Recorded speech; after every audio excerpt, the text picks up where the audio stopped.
Got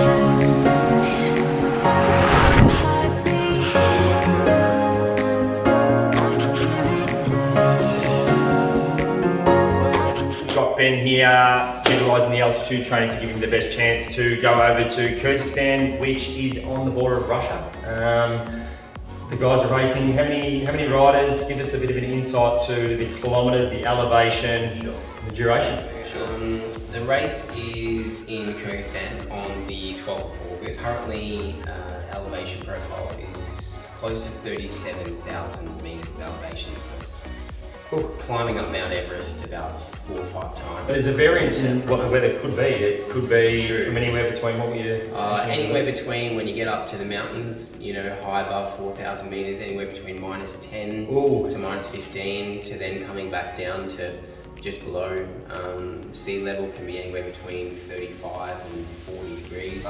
So in terms of the 12 days, it's however Ben really wants to get through the 12 days. So if Ben really wants to ride hard for 3 days and 3 nights and not have any sleep and sleep for an hour, well, that's completely up to the athlete. And how long have you been vegan for?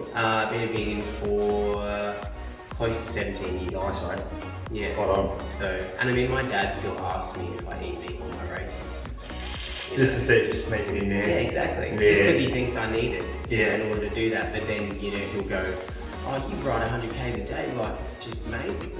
So I'm like, I'm not sure. I love it. Yeah. I love it. Obviously, the bananas are working. They work, mate, absolutely. So if anyone wants a bit more energy, guys, load up on the banana Yeah. weeks. Yeah, we've been working together in a simulated environment, which 360, obviously the owner, we've created an environment where we can simulate high altitude training. So the benefits of altitude training for someone like Ben has come to us 12 weeks ago and has got a significant race that he's up to. So basically enhancing performance, the way it works is when your body's deprived of oxygen, your body creates more red blood cells, and with more red blood cells, you're able to longer durations for longer efforts, which in turn is going to give you the advantage above your competitions. And we noticed that at the start, we were sitting at 80%, which is fairly low. So 2,800 meters at 80% oxygen means that your body's struggling for the actual oxygen. Yes, your endurance is fairly good, but what have we sort of found, or what have you found since doing your altitude training in 12 weeks, and where are you at now between then and now?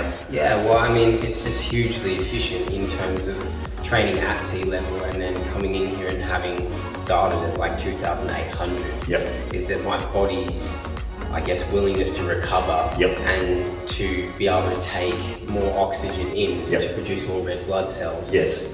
Obviously is going to make it more efficient. So in terms of, I guess, having like probably 2 to 3 week blocks where you kind of felt like you were working up towards it. For sure. And then all of a sudden you'd reach kind of like a 3 or 4 week period and then you'd be able to, you know, exert yourself a bit more and then have the ability for your heart rate to come down, you know, come down a lot more efficiently and a lot more quickly. So after you've maybe pulled up a hill, you would find that your heart rate would significantly come down a lot quicker. Yeah, for sure. If it was sitting at like say 150, and then you know you have say first couple of weeks I hadn't been doing altitude training, it would sort of decrease really slowly and still be sitting at like 120 and 110, whereas within the first kind of 3 or 4 weeks, it was at 150, and then it was coming down towards like 110 to 100. Okay, so it significantly dropped fairly fast. At the start, we also did a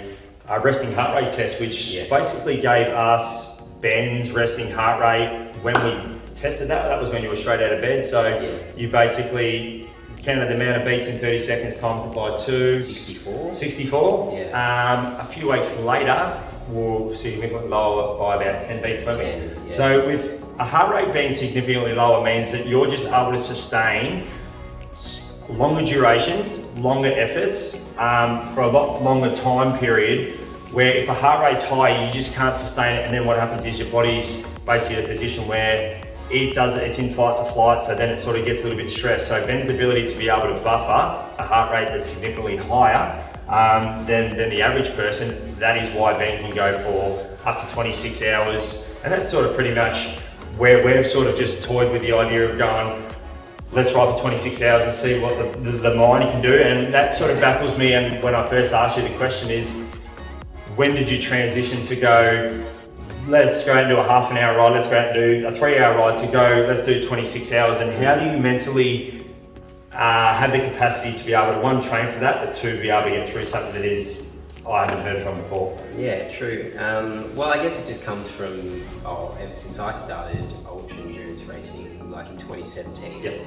And I took interest in the whole long distance scenario because I sort of only was riding anywhere between, say, 50 and 60 kilometre rides. Yep. And I thought, well, I kind of like this, so maybe Yep. I'm going to ride for longer. And then Wow. the weeks just got on and the months went on, and I was Yep. like, well, if I can ride 100 Ks, why can't I do 150? Why can't I do 200? And then starting to increase it from there, and then looking at ultra endurance races and going, you know, what can I ride 5,000 kilometres across the country? Yeah. Which obviously means that I need to ride consecutive days of, For sure. you know, depending on how competitive I want to be. Yeah, I still and have you're pretty to- competitive, I've found. Yeah. Yeah. Yeah, you're not one of those ones that does stuff easy, because you want to do some stuff that you mentioned the other day that not too many other people have done around the world. So to be able to have the ability to be able to work with you in an environment that's going to obviously help you achieve your goals, but to be able to work with someone that is so driven, it's a privilege for me to be able to, you know, stand in front of what I've created, to be able to stand with someone that is massive for, I suppose, the sport and just for people in everyday life. So I know I've learned so much from you. So massive in terms of, like, you know, and people know that people who come here, you know, can feel obviously the benefits of what it means to be in an altitude room, because to be able to be someone who wants to push themselves beyond anything, to be able to exacerbate that and have a space where, you know, it is a protective environment, but it also allows you to push, you know, beyond wherever it is you want to go.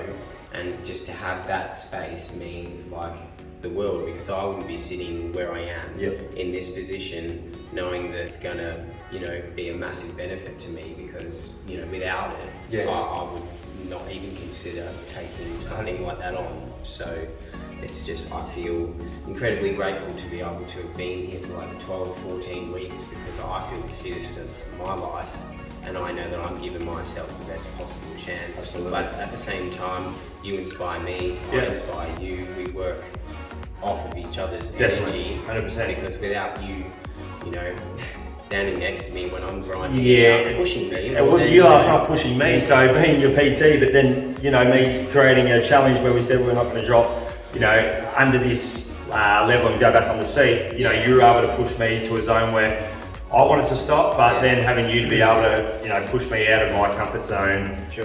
So that was a big thing for me. But, you know, we specialise in functional fitness, and we specialise in targeting athletes like Ben to be able to go to the next level. So we're very grateful that we have the opportunity to be able to facilitate it. So, mate, all the best. Thanks, mate. Hopefully it goes well. I reckon that you're going to absolutely kill it, because I know what you can do, and we don't know the competition, but we know what you've done and the miles you've put in. So exactly, you only know yourself the work you've done, because, you know, if you turn up, if you turn up and you do the work, then you can only expect definitely what you can from that.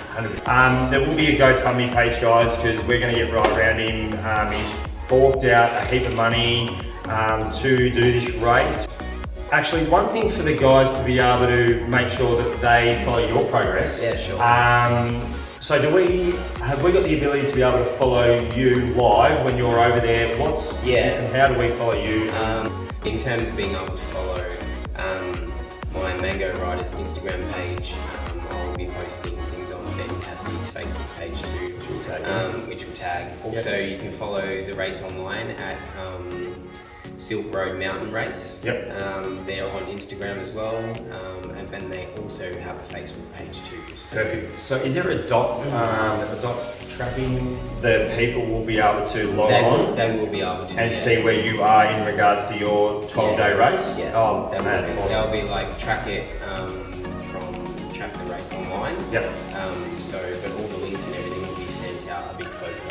A bit closer to the race, a couple of days before. From what I've seen from a person that's come to me or an athlete that's come to me to be able to go from boom to boom to boom to be able to go to, you know, over and beyond 4,000 metres in a short space, and what you can do on the bike is something that I'll hold for forever. And if I can work with you for years on, I'd be forever grateful. But guys, it just gives an insight to someone that is dedicated to his craft. He is, and the race itself, there's no trophy, there's no money prize. So when you think about what he's going over to do to spend his money to be able to go and see what the brain and the body can do in an environment where he's got no idea, that just says something about him. So if you, and I really hope everyone can guys, is the GoFundMe page that we will put up on the link. We certainly want, if you can do $5, whatever it is you can donate, throw some money to the GoFundMe page, because I know the effort, the time, the money that he's put in, from not only for the performance, for a bike to get out on the road, just from everything. Please do donate, because it's going to be an awesome race. Follow the link, and all the best, Benny. You're going to kill it, bro. I've got a good feeling, so good luck. And get amongst this guy. You know, yeah, like, Alpha. If you're not done altitude training and things before, and you want to take your training to the next level, like, this is the space to do it, because, you know, like, I never knew that this existed, and I thought that my fitness level would be, you know, sort of where it's at, but now it's skyrocketing. So thanks, mate, appreciate it. Thanks guys, thanks for having us, and follow us. We'll tag what we need to in the post so we can follow his progress. But all the best, and kill it, Russ. Thanks, brother. Nice, bro.